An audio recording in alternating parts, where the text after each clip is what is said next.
ان 2.5 سے 3 ماہ کے اندر اگست ستمبر اور پھر یہ جو کم ہوا ہے، کم ہونے کے بعد جو قیمتیں کم نہیں ہوئی، فرق نہیں پڑا، لوگوں نے کرائے کم نہیں کیے، اس میں ہمیں کم از کم بھی 12 سے 14 بلین ڈالر کا خسارہ ہو چکا ہے.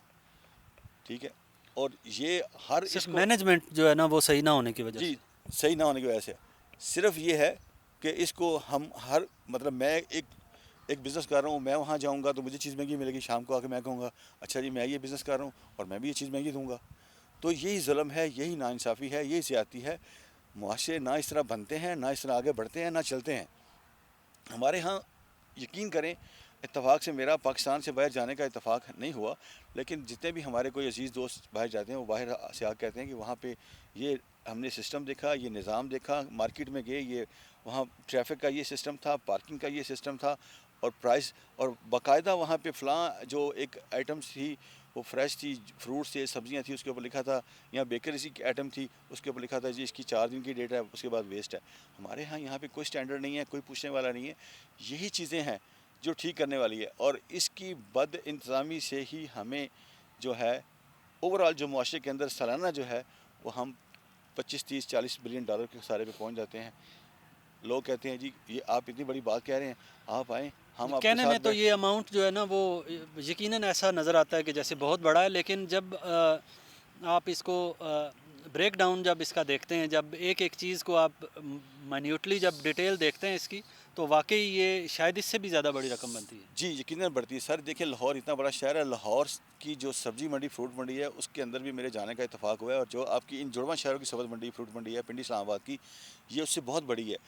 اور یہاں سے ہم نے جو اب مطلب ورک کیا ہے، کم از کم بھی عام دنوں میں 18 سے 20 ارب کا بزنس ہوتا ہے. کیوں کہ اس منڈی کے ساتھ جڑا ہوا ہے آپ کا KPK، آپ کا کشمیر، آپ کا یہ خطہ پٹھار، اور آپ کا JB. یہاں سے بہت ساری جو چیزیں ہیں آپ کی، یہ وہاں سبزیاں جا رہی ہوتی ہیں، فروٹ جا رہے ہوتے ہیں آپ کے، اور یہ جو خوش چیزیں ہیں یہ ساری بالکل ایسے یہ ہی وہاں ہے. جا رہی ہوتی ہیں. تو یہ روزانہ کا جو جب سیزن ہوتا ہے، سیزن ہمارے ہاں یہ عید اور رمضان ہوتا ہے. ٹھیک ہے، یہ سیزن ہوتے ہیں، اس میں پھر یہ زیادہ ہو جاتا ہے.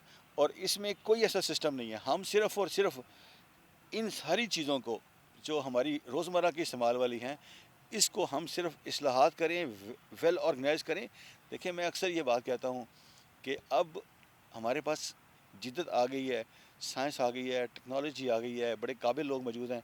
ہم نے وہ ممالک جنہوں نے آج سے 200 250 سال پہلے محنت کی اور آج ایک مقام پہ پہنچے ہیں، وہ ہم 250 سال والا وہ 250 سال میں نہیں کر سکتے، ہم 8 10 سالوں میں وہ کام کر سکتے ہیں.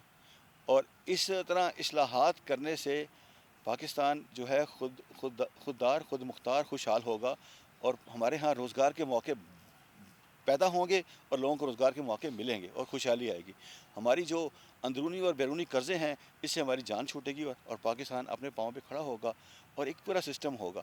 ایک چھوٹی سی مثال میں اکثر دیتا ہوں، ہم اپنی لوکل گاڑی استعمال کرتے ہیں کہیں جانے کے لیے، تو پورا دن ورک کرتے ہیں تو اس میں فیول زیادہ لگتا ہے. اگر ہم وہی کسی ایک کمپنی کی گاڑی جو سروس مل رہی ہوتی ہے اس کی استعمال کرتے ہیں، تو وہ شام کو آپ 4 ہزار میں پھر لیتے ہیں. اپنی گاڑی میں آپ گھومتے ہیں تو آپ کو 8 ہزار کا فیول خرچہ آ جاتا ہے. تو یہ چیزیں ڈیزائن کرنے کی ضرورت ہے. اچھا، ایک اس سے ملتا جلتا ایک سوال اور بھی ہے کہ کیا آپ اس ساری چیز کو، سارے اس خرابی کو کا جو ملبہ ہے وہ ریگولیٹری جو ادارے ہیں، کیا آپ ان پہ ڈالتے ہیں، یا آپ یہ بھی سمجھتے ہیں کہ انڈیویجول جو سطح پر جو لوگ ہیں وہ بھی کچھ نہ کچھ اس میں اپنا حصہ ڈال رہے ہیں؟ نہیں، جو ذمہ دار ہوتے ہیں نا، یہ سب سے بڑی ذمہ داری انہی کی ہوتی ہے. اگر وہ اپنی ذمہ داریاں، اپنے فرائض کی ادائیگی کر رہے ہوں تو میں نہیں سمجھتا کہ جو نیچے عام شہری ہے وہ اس کا حصہ بنتا ہے. ٹھیک ہے، اور ہمارے ہاں جو ہے عام شہری جب بہت ساری ایسی مثالیں موجود ہیں.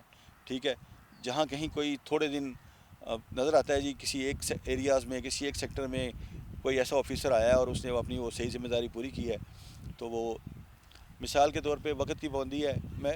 اکثر ہم بات کرتے ہیں تو وقت کی پابندی جو ہے نا، ہم جو ہمارے ہاں آرمی کے لوگ ہیں، پولیس کے لوگ ہیں، یا عدلیہ میں بھلے لوگوں کے بہت سارے شکوے ہیں، لیکن کم از کم ہمیں یہ ہوتا ہے کہ جج صاحب وہاں ٹائم پہ بیٹھے ہوتے ہیں. صحیح بات. ٹھیک ہے، تو یہ وقت کی پابندی جو ہے نا یہ ایک ان سے بہت بڑا، میں یقین کریں اکثر سوچتا ہوں جب بھی کسی ایسے آرمی کے ریٹائرڈ موسٹلی لوگوں کو ہم ملتے رہتے ہیں، پولیس کے ریٹائرڈ لوگوں کو ملتے ہیں، حاضر لوگوں کو ملتے رہتے ہیں، پولیس کے حاضر لوگوں کو، تو ان سے کوئی ٹائم ملتا ہے تو وہ ہم لیٹ ہوتے ہیں اور وہ پہلے پہنچے ہوتے ہیں.